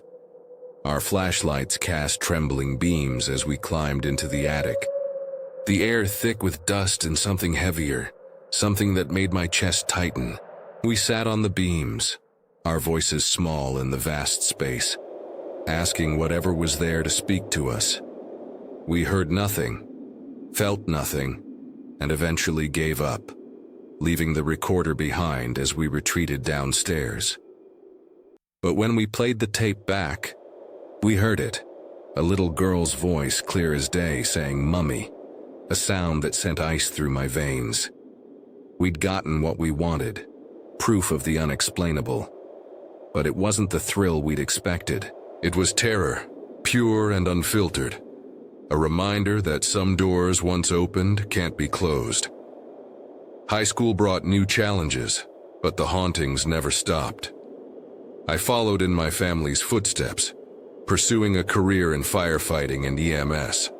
Starting with an EMT course in high school, I joined a volunteer fire department after graduation, eager to gain experience, but the shadow of the supernatural followed me. 3 years later, my Nana passed away, a sudden loss that hit me hard. She'd been my biggest supporter, her voice, a constant encouragement to chase my dreams, and her absence left a void that ached like a wound. I landed a job at a large ambulance company, my first step toward a career I'd dreamed of. And the night before my first day, I laid out my uniform. With care, a ritual that felt like the first day of school, I fell asleep in my room, the darkness a familiar comfort. But at 4 a.m., I woke to the sound of my door creaking open, a short figure standing in the doorway, its features lost to shadow. I stared, my heart pounding, but I felt no fear, no malice, just a quiet presence as if someone was watching over me. The door closed after a long moment and I lay there processing what I'd seen. My mother suggested it might have been Nana, checking on me one last time, and the thought brought a strange comfort, a bittersweet connection to the woman I'd loved. But that moment of peace was fleeting. I proposed to my high school sweetheart, Erica, and we moved into an apartment in a neighboring city, a fresh start for the two of us and our first dog, a wiener dog named Rocky. I'd told Erica about the strange things that had followed me, but neither of us expected them to continue, to cross the threshold of our new life. The apartment was small, about 900 square feet, a cozy space where every sound carried, and the sounds came. Lights turning on and off in rooms I wasn't in, the bathroom glowing while I stood in the kitchen, the toilet flushing on its own. In the dead of night, I'd wake to the motion sensor rope lights in our closet blazing, their soft glow a mockery of the darkness, and I'd feel it, a presence, as if I were in a crowded room, though I was alone. The disturbances were subtle at first, easy to dismiss as quirks of an old building, but they grew more persistent, more intrusive, as if something was testing the boundaries of our space. My career as a firefighter-paramedic brought its own challenges, ones that would amplify the hauntings in ways I couldn't have predicted. I'd chosen this path to save lives, but the job exposed me to horrors that left scars on my soul. Calls involving children, accidents that ended in tragedy, the weight of death a constant companion. One case, a crash that claimed 2 toddlers, broke something inside me, a grief so raw it felt like I was drowning. My mental health spiraled, the trauma seeping into every corner of my life, and with it, the paranormal activity surged.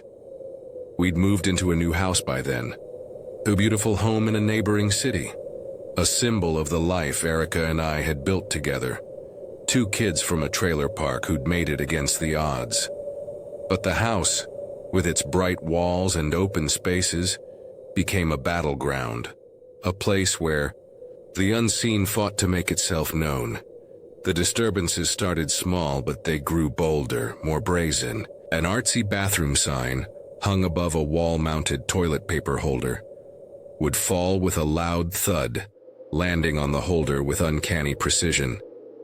We'd put it back, close the door, and minutes later, it would fall again, as if something was toying with us, laughing at our attempts to ignore it. It happened so often that the holder eventually broke off the wall, and once we removed it, the sign never fell again. A silent victory for whatever was with us. Things escalated from there. The activity no longer confined to the shadows. One morning, while Erica was cleaning the floors, a power surge reset the kitchen appliances, and her jacket flew off the back of a dining room chair, soaring across the room as if thrown by an unseen hand. We both saw it, our eyes meeting in shared disbelief. and I knew I could no longer hide the truth. The house wasn't haunted. Erica wasn't haunted. I was, and whatever had followed me since childhood was growing stronger. The activity seemed to feed on my struggles, growing more frequent as my mental health declined. I was in therapy by then, weekly sessions to cope with the trauma of my job, but the hauntings only intensified. It felt like a cycle, a buildup of energy over months, starting with small incidents. Once a month, then once a week, then daily, until it reached a crescendo of terror. I'd be downstairs, gaming late at night, and the lights would flicker on in rooms I could see, their glow a silent challenge. I'd joke into the darkness, "If you're going to turn the lights on, you can pay some of the bills," trying to make light of the fear that gnawed at me. But the humor couldn't mask the truth. I was terrified, and Erica was starting to feel it too. She'd ask about the history of it, and I'd tell her it had been with me since I was a child, a shadow that refused to let go. Erica wanted to fight it, to find a way to rid our home of whatever was haunting us. But I was paralyzed by the unknown. What if we tried and failed? What if we made it worse?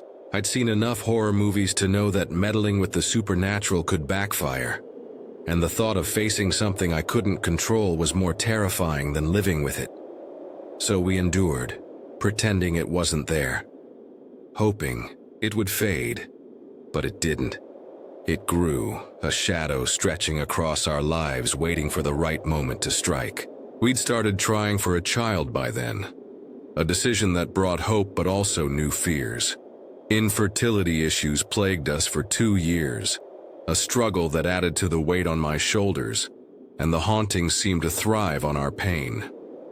One night as I walked to my office to play World of Warcraft, the door slammed shut in my face, a violent act that made my heart race. I opened it, sat down, and pretended it hadn't happened, but the fear lingered, a constant companion in our home. Erica began to experience things too, moments that shattered the illusion of safety we'd clung to.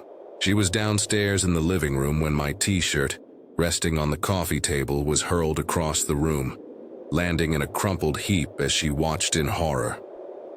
Another time, while she was showering, her JBL speaker, blasting music, was thrown off the bathroom counter, crashing to the floor with a force that echoed through the house. I was home for that one, the sound jarring me from my thoughts, and I saw the fear in her eyes, a mirror of my own. The disturbances became a daily ritual, footsteps echoing through the house, light switches flipping on their own, the TV and PS5 downstairs turning on in the night, idling with an eerie stillness. We'd wake to find them on, the screen glowing. The darkness, a silent reminder that we were never alone. Desperate for answers, we set up motion sensor cameras, hoping to catch whatever was haunting us. But the cameras were useless. Nothing happened when they were recording, as if the entity knew we were watching, waiting until we turned them off to strike. It was intelligent, cunning, a presence that played with us like a cat with a mouse. The activity would ebb and flow, dissipating for weeks before returning with a vengeance, each cycle more intense than the last. One morning, while Erica was at the gym, I was folding laundry upstairs, our dogs Rocky and Sully playing nearby, when I heard her voice, clear as day, saying, "Boys, stop barking, it's just Mama." The dogs froze, their ears perked, but I knew she wasn't home. I called her, my voice trembling, and she confirmed she'd just arrived at the gym, miles away. I searched the house, my heart pounding, but found nothing. Just the lingering echo of her voice, a cruel imitation that made my skin crawl. The hauntings grew physical, leaving marks I couldn't ignore. One afternoon, I was in the kitchen making lunch, when a balloon from our recent anniversary floated out of the dining room, bobbing slowly through the doorway and into the living room, as if carried by an unseen hand. I watched, frozen, as it moved with purpose, defying the laws of physics. Anger surged through me. I grabbed a knife from the butcher's block and popped it, the sound sharp and final. But the retaliation came swiftly. 15 minutes later, as I sat with Rocky on my lap watching a Twitch stream, a burning sensation seared my thigh. I pulled up my pants and saw 3 long scratches an inch apart, red and raw against my skin. I turned to the empty room, my voice shaking, and apologized, begging for peace, but the air felt heavier, as if something was listening, weighing my words. The worst came during a particularly rough patch at work, a series of traumatic calls that left me haunted by nightmares.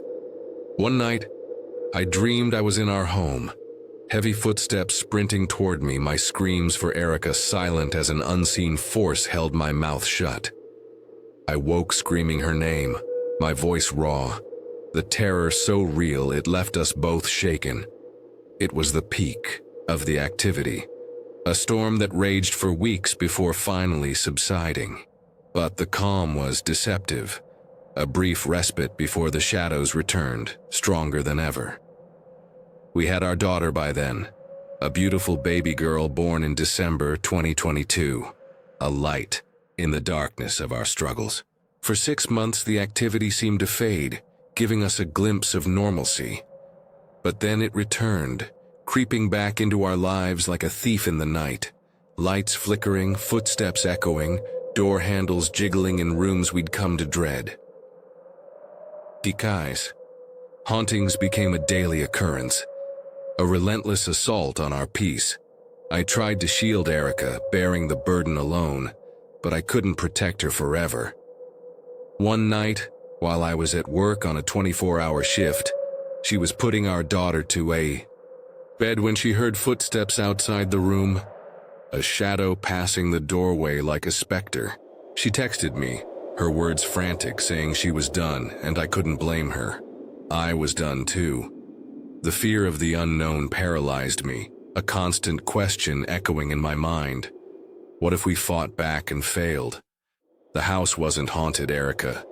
Wasn't haunted. I was, a tether that had followed me through 4 homes in 4 cities. A shadow that refused to let go. Desperation drove me to act. I reached out to my childhood pastor, Father Doug, a man who'd known me since I was a boy. I drove to a gas station far from the house, as if speaking of it there would keep the entity at bay, and poured out my story, every chilling detail. He listened, his voice steady, and said he believed me, that my experiences were real, not a product of a broken mind. He offered to help, to come to our home and perform a blessing. And as he spoke, I felt a mix of terror and hope, tears streaming down my face. He contacted a group within the Catholic Church, experts in exorcisms, and a few days later he arrived at our house, a beacon of light in our darkness.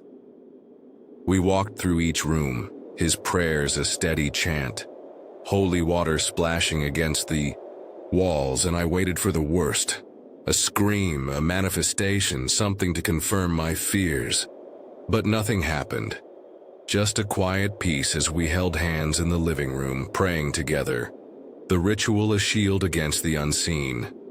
It's been 6 months since that day, and the activity has stopped. A silence so profound it feels like a gift. But the fear remains, a whisper in the back of my mind, a question I can't answer.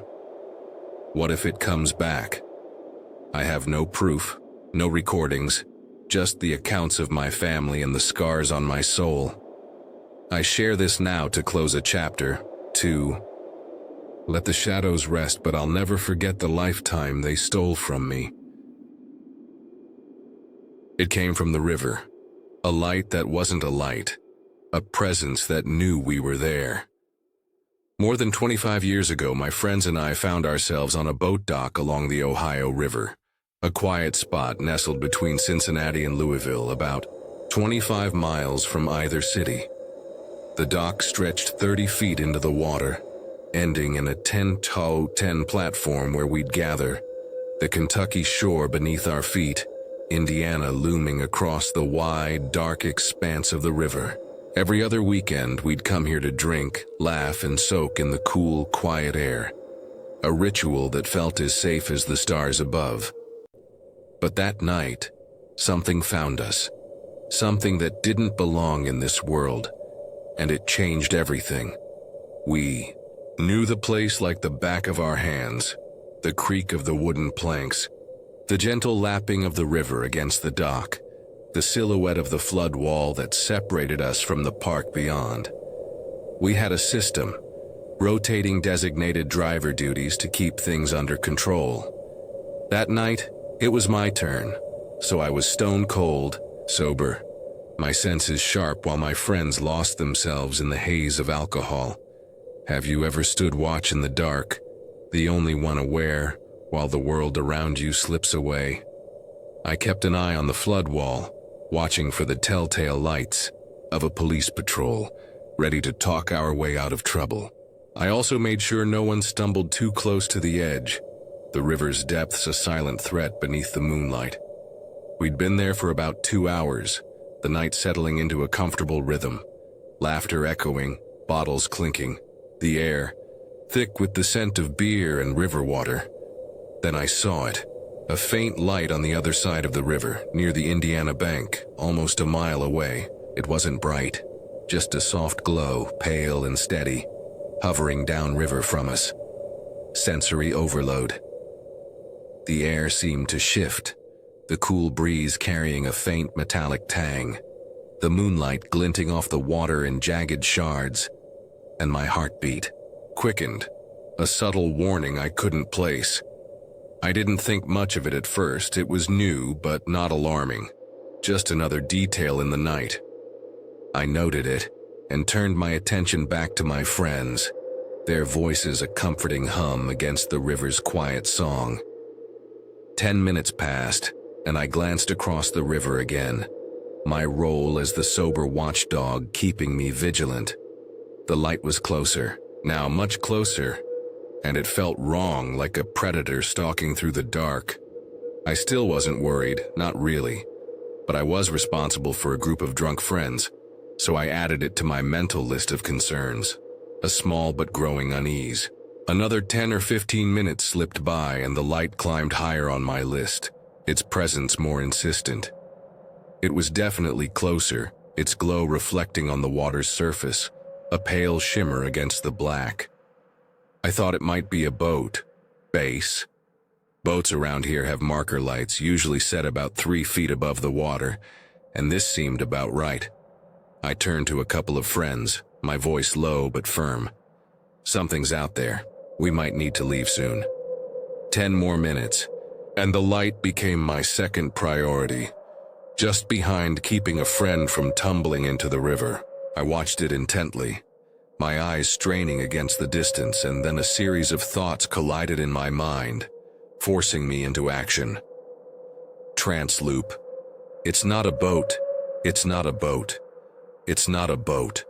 My mind chanted, the realization sinking in like a stone. A boat moving upriver against the current would make noise, the hum of an engine, the splash of water. But I heard nothing, just the oppressive silence of the night. A boat's marker light would reveal the vessel beneath it, a silhouette against the glow. But there was nothing under this light, just the flat, glassy surface of the river. Pattern interruption. This wasn't a boat. It was something else, something impossible. The river here is 3/4 of a mile wide, its surface usually rippling with the current. But beneath the light, the water was dead calm, a mirror reflecting nothing but the glow. There were no waves, no wake, not even the natural flow of the river, just an eerie stillness that defied everything I knew.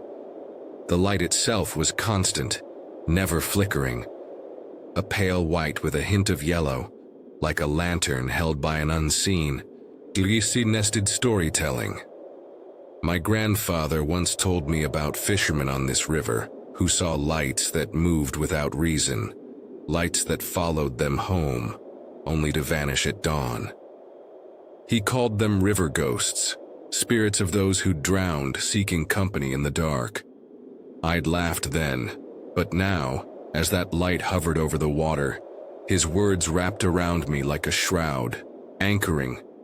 That realization, that this was no boat, no natural thing, anchored me in a fear I'd never known, a primal dread that urged me to run.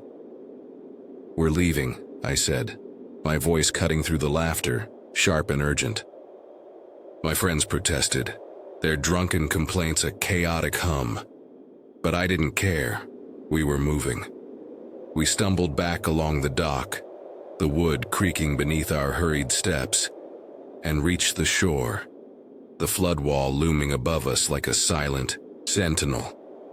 Everyone made it to the hill, piling into the car, but I lingered at the back, my role as the sober one keeping me tethered to the scene.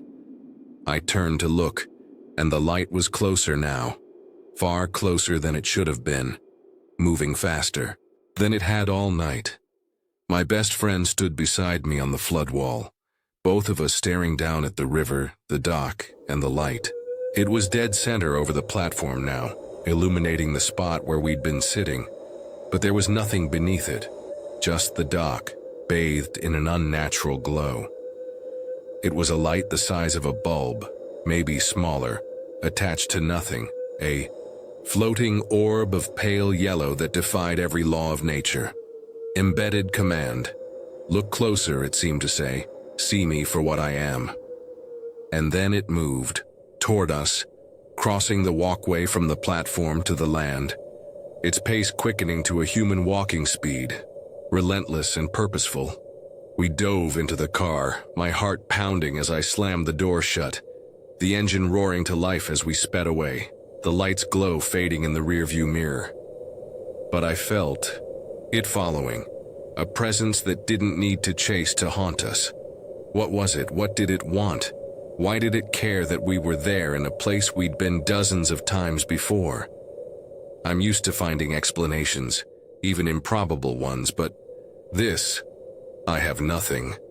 It was real, it was there, and it hunted us that night on the Ohio River, a mystery I'll never solve. It was over 25 years ago, a memory etched into my mind like a scar that never fades. My friends and I had a ritual back then, a way to escape the monotony of our small-town lives. Every other weekend, we'd gather at a park along the Ohio River, halfway between Cincinnati and Louisville, about 25 miles from either city. The park sat on the Kentucky side, with Indiana's shadowy outline looming across the water.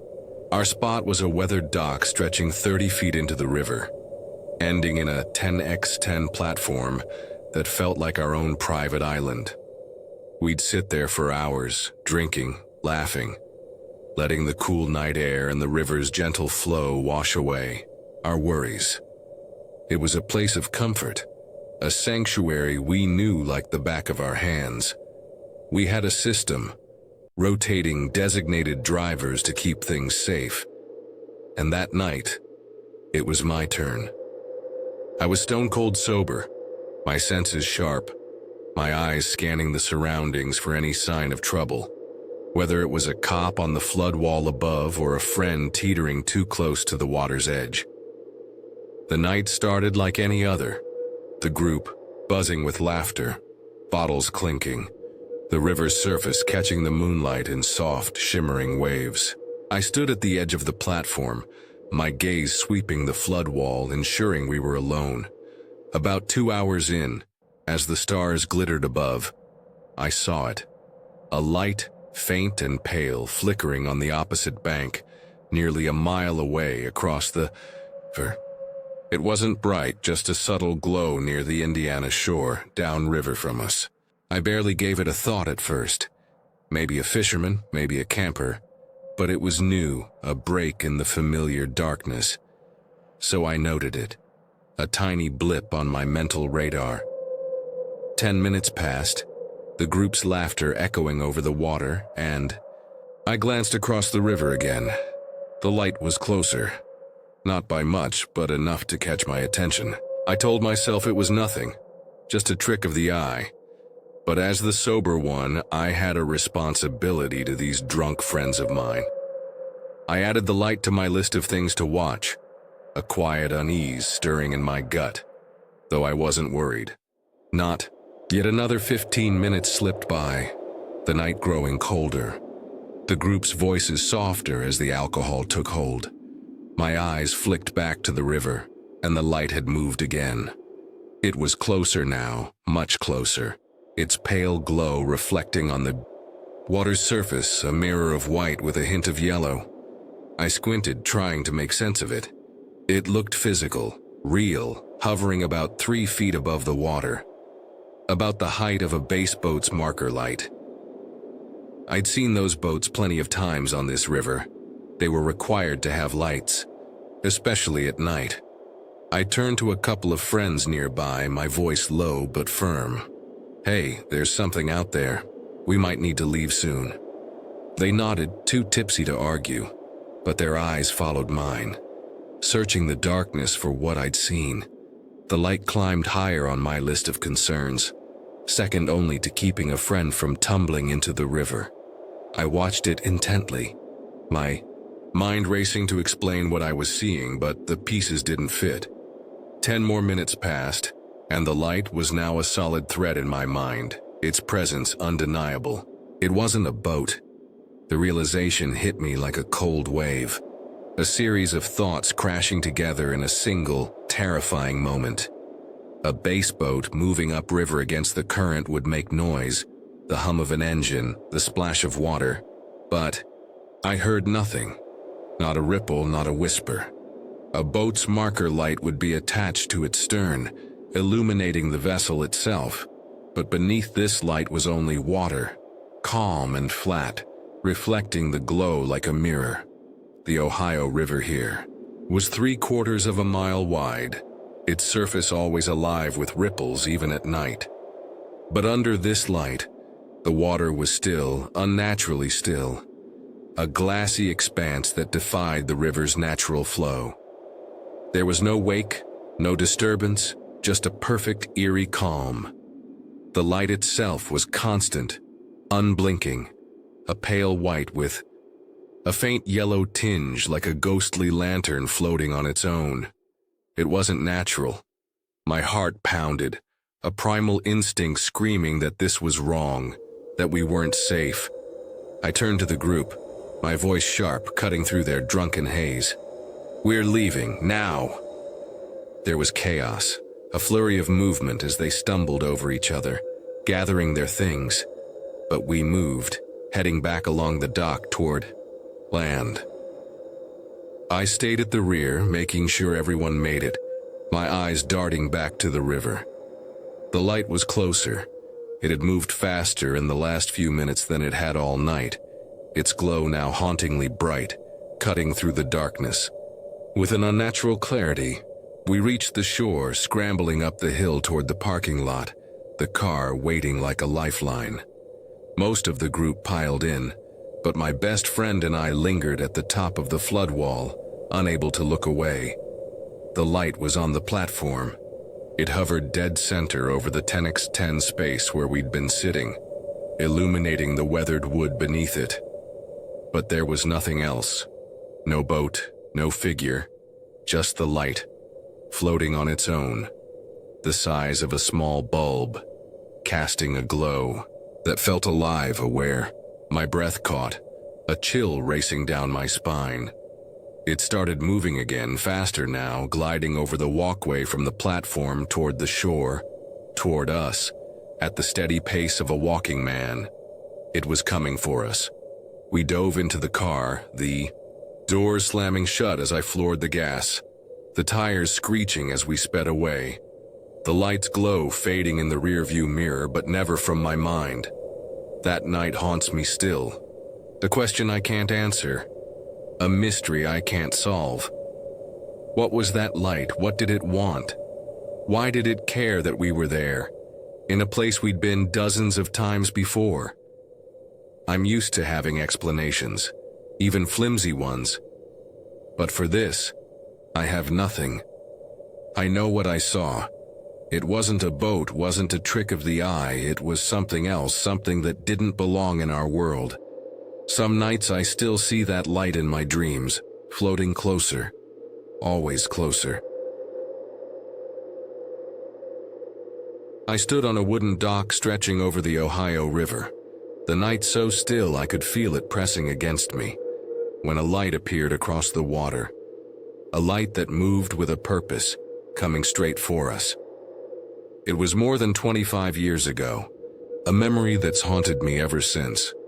A night that started with laughter and ended in terror, etched into my mind with the sharp clarity of fear.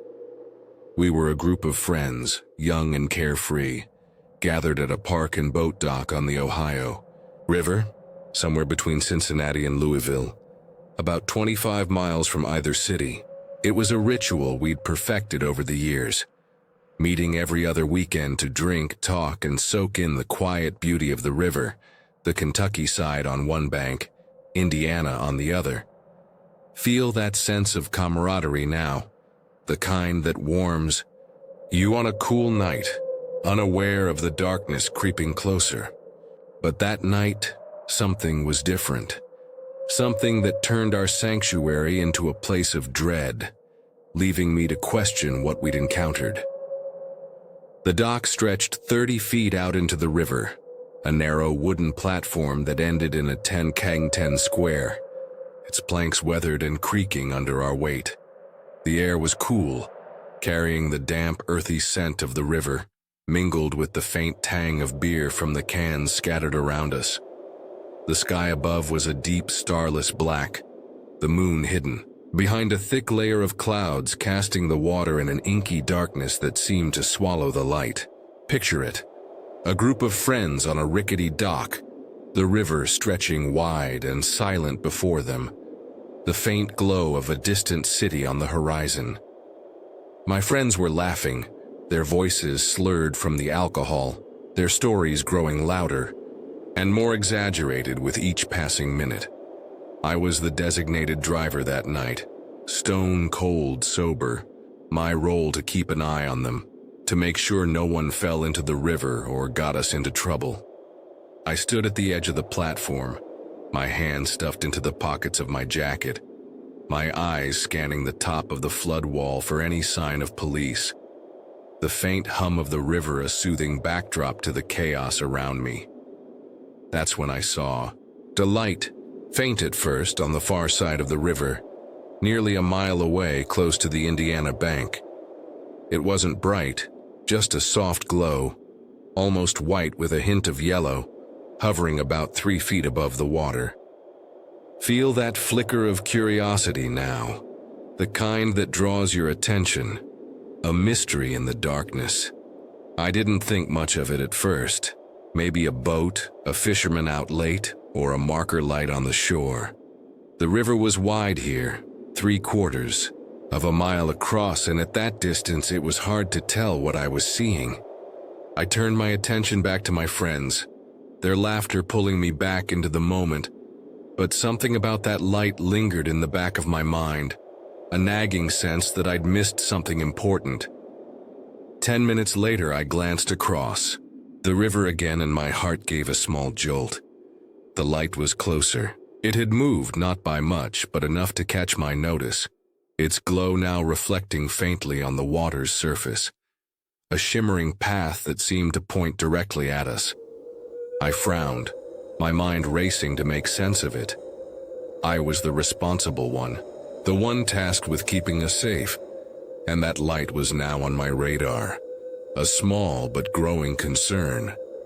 Imagine standing in the dark, watching something approach, something you can't explain, your senses sharpening as unease takes hold. I kept my eyes on it, tracking its movement as another 10 or 15 minutes passed, my friends oblivious to the tension building in my chest. The light was definitely closer now, its reflection on the water clearer, more defined, and I could see it wasn't attached to anything. No boat, no buoy, just a solitary glow moving steadily across the river. I turned to a couple of my friends, my voice low, trying to keep the worry out of it. "Hey, there's something out there," I said, nodding toward the light. "We might need to leave soon." They laughed, brushing me off, their drunken haze making them careless. But I couldn't shake the feeling that we were in danger, that whatever that light was, it wasn't here by accident. Another 10 minutes passed, and the light climbed higher on my list of concerns, now second only to the friend teetering dangerously close to the edge of the dock, his laughter echoing over the water. I watched the light intently, my eyes straining in the darkness, trying to make sense of what I was seeing. Then it hit me. A bass boat moving against the current would make noise, the hum of an engine, the splash of water, but there was nothing. Just silence, broken only by the soft lapping of the river against the dock. A boat would have marker lights on a pole, showing its back end, but there was nothing beneath this light, just the calm, flat surface of the water, reflecting its glow like a mirror. Feel that realization now, the kind that makes your stomach drop, as the world you know starts to unravel. The river here was wide, its current strong, and any boat moving against it would create a wake, ripples spreading out in its path. But the water beneath the light was glass smooth, untouched by any disturbance. The light didn't flicker, didn't vary in brightness. It was constant, unwavering, a perfect orb of pale yellow that seemed to defy the laws of nature. My mind raced, piecing together the impossible. This wasn't a boat, wasn't anything I could explain, and the implications sent a chill racing down my spine. I turned to my friends, my voice sharper now, cutting through their laughter. "We're leaving," I said, my tone leaving no room for argument. "Now." They protested, their drunken complaints loud and chaotic, but I was already moving, ushering them off the dock, my heart pounding as I glanced back at the light. It was closer still. We hurried across the walkway, the wooden planks creaking beneath our feet, the air thick with the scent of river water, and the faint tang of fear. We reached the shore, climbing the hill toward the parking lot where our car waited. My friends stumbling and laughing, oblivious to the danger I could feel closing in. I turned back one last time, my breath catching in my throat as I saw the light, now dead center over the 10x10 platform where we'd been sitting, its glow illuminating the empty dock below, revealing nothing but bare wood and dark water. It wasn't attached to anything. The light hovered there, a perfect orb the size of a light bulb, casting an eerie glow that seemed to pulse with a life of its own, and then it moved, crossing the walkway, heading straight for us on the shore. Feel that terror now, the kind that makes your heart race, your body move before your mind can catch up, as something impossible comes for you. It was moving faster now, faster than it had over the water, its speed matching a brisk human walk, its glow unwavering as it closed, the distance between us. My best friend stood beside me on the flood wall, his eyes wide as we watched it approach, the rest of the group already piling into the car, their laughter replaced by confusion and fear. We didn't wait to see what it would do. We dove into the car, the doors slamming shut as I started the engine, my hands trembling on the wheel. I peeled out of the parking lot, the tires screeching against the pavement, the light fading into the darkness behind us as we fled. We drove in silence for a while, the adrenaline slowly fading, leaving behind a hollow sense of dread. I kept glancing in the rearview mirror, half expecting to see that light following us, its glow haunting the road behind. My friends were quiet, the alcohol in their systems no match for the fear that had sobered us all.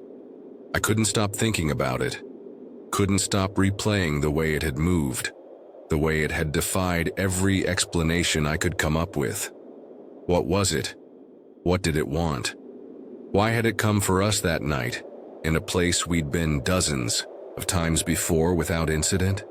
Imagine looking into the unknown, knowing you've seen something you can't explain, something that leaves you questioning everything you thought you knew. I've never found answers, never found a way to make sense of it, but I know what I saw, and I know it was real. A light that hunted us on the Ohio River, a mystery that's haunted me for decades.